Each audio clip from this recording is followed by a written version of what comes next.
Hello, friends. This is Dave Hurwitz, executive editor at ClassicsToday.com, here with works you collect compulsively. You can't stop yourself because they're just so cool. And today, the compulsive collecting object of the week, now whatever it is, I don't know. It's Scheherazade by Rimsky-Korsakov. I mean, I got hung up on Scheherazade when I was a little kid. When I was a little kid, my parents gave me one of those children's classics records. And it was the story of Scheherazade. And you put it on and you heard da, da, da, da, da, da, da, da, da. You know, then the violin came in with harp, wonk. And then this woman's voice popped up. Hi, I'm Scheherazade. Oh, this is my husband, the Sultan. He wants to kill all of his wives, and we need to keep him occupied. So I'm going to tell him a bunch of stories. And here they are. Then it had like excerpts, and I don't even remember what happened after that. I honestly don't. But it was very, very amusing. And when I was a kid, I was just enthralled by the whole thing. And then I got the real Scheherazade, like the whole shebangy.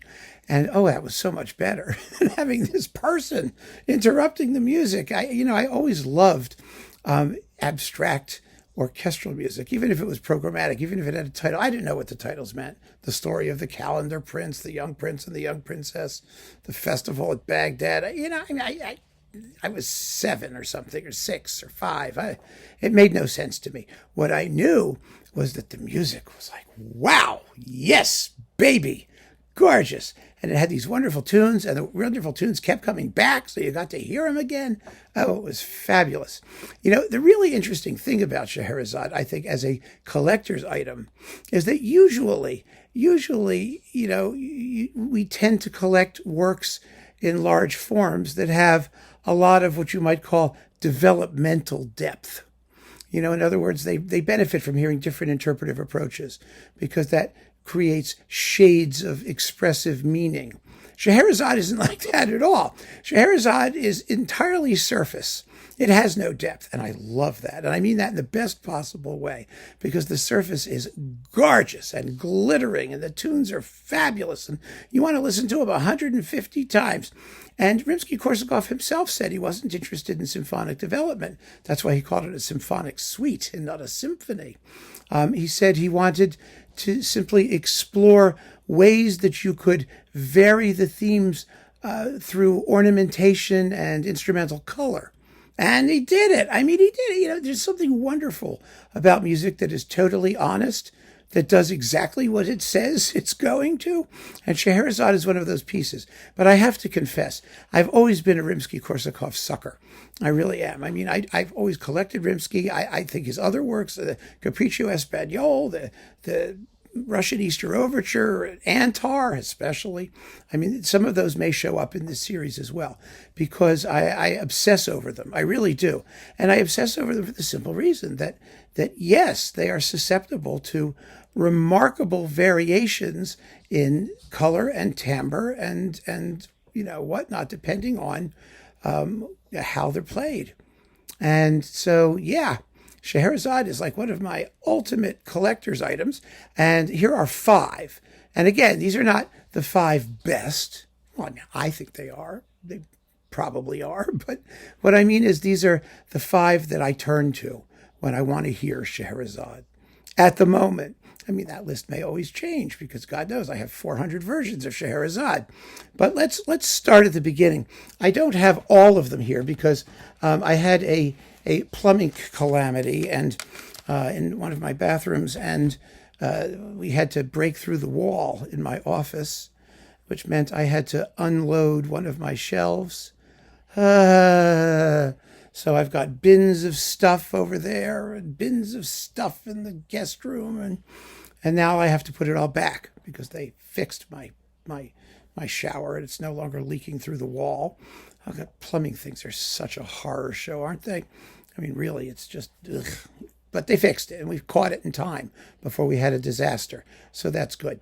And as a result of that, my Rimsky-Korsakov a lot of it is sort of blocked. It's blocked by another shelf. All my box sets that were in my office are now elsewhere, and that's going to be a long project putting them all back. But it's an advantage because I now know what was there. And so I may dig some stuff out. We'll talk about it. So that's good too. Anyway, I'm digressing. I'm sorry. Scheherazades, the 5 that I listened to. Well, let's start at the beginning. Fritz Reiner with the Chicago Symphony. I mean, this is just a classic version. It's extraordinarily well played. It's fabulously recorded. It's got all of the qualities you want in a major Scheherazade. Excitement and precision and slamming sonics, and that's what you just gotta have, or else there's no point in even bothering with Scheherazade.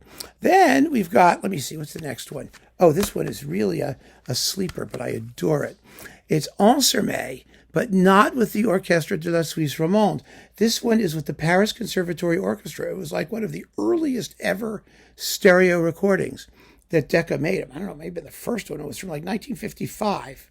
Very, very early stereo, but good sound, decent sound, and the Paris Conservatoire Orchestra, which is just marvelous. I mean, this was the kind of orchestra that this was written for. That played this stuff back in the day, and they preserved that tradition of performance. So you have the wiry strings and the tangy woodwinds and the brass with lots of vibrato and the precision which sort of comes and goes in the finale.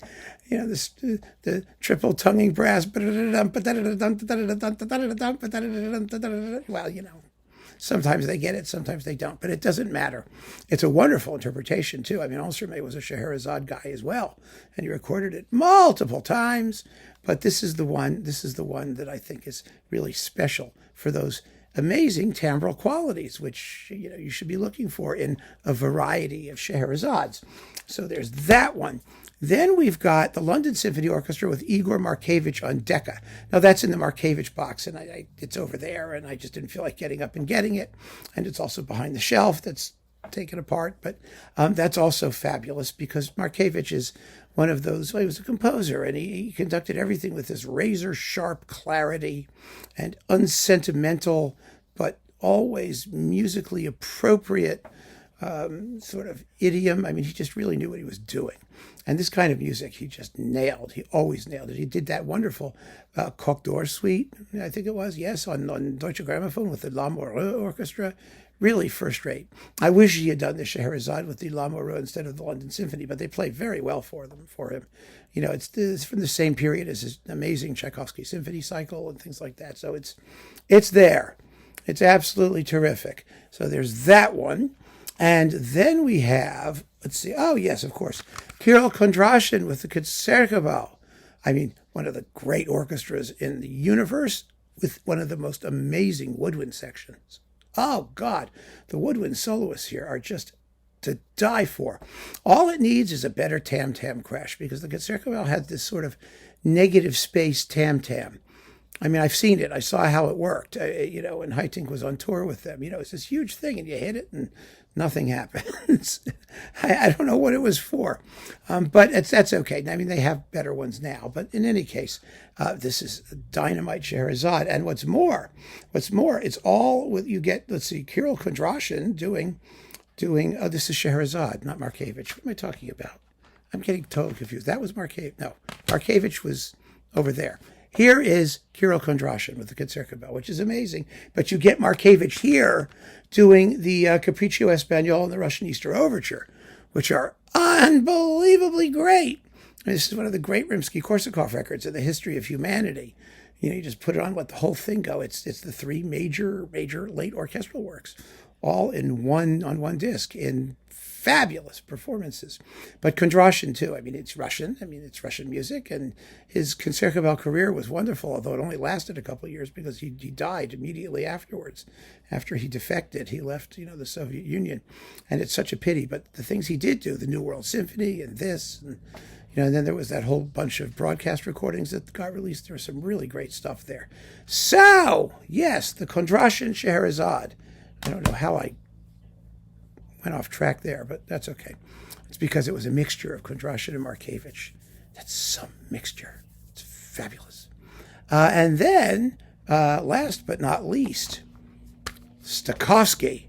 Of course, you cannot have Scheherazade without Stokowski, and his Decca Phase 4 recording is the one to get. I mean, he recorded Scheherazade, I don't know, 5 times, 6 times, who knows how many times. It's his own edition of the score.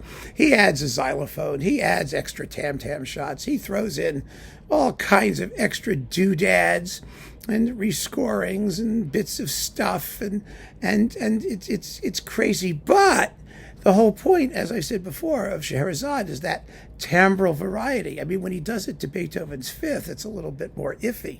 But when he does it to Rimsky-Korsakov, yeah, I mean, it's just more variations on these wonderful tunes.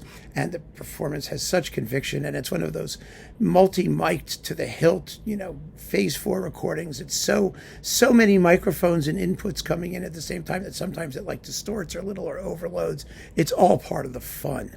It really is. It's just amazing. So you've got to have the Decca Stokowski Scheherazade, which is in a bazillion Decca boxes and Stokowski boxes and whatnot. It's not hard to find. And, wow, yes. And with these 5 performances, you get a very, very good sense of what the possibilities are in Scheherazade. Now, there are, of course, dozens of other fine recordings, some of which are extraordinary. But these are the ones I turn to when I'm just in the Scheherazade frame of mind. And that happens somewhat frequently because it's a good place to be.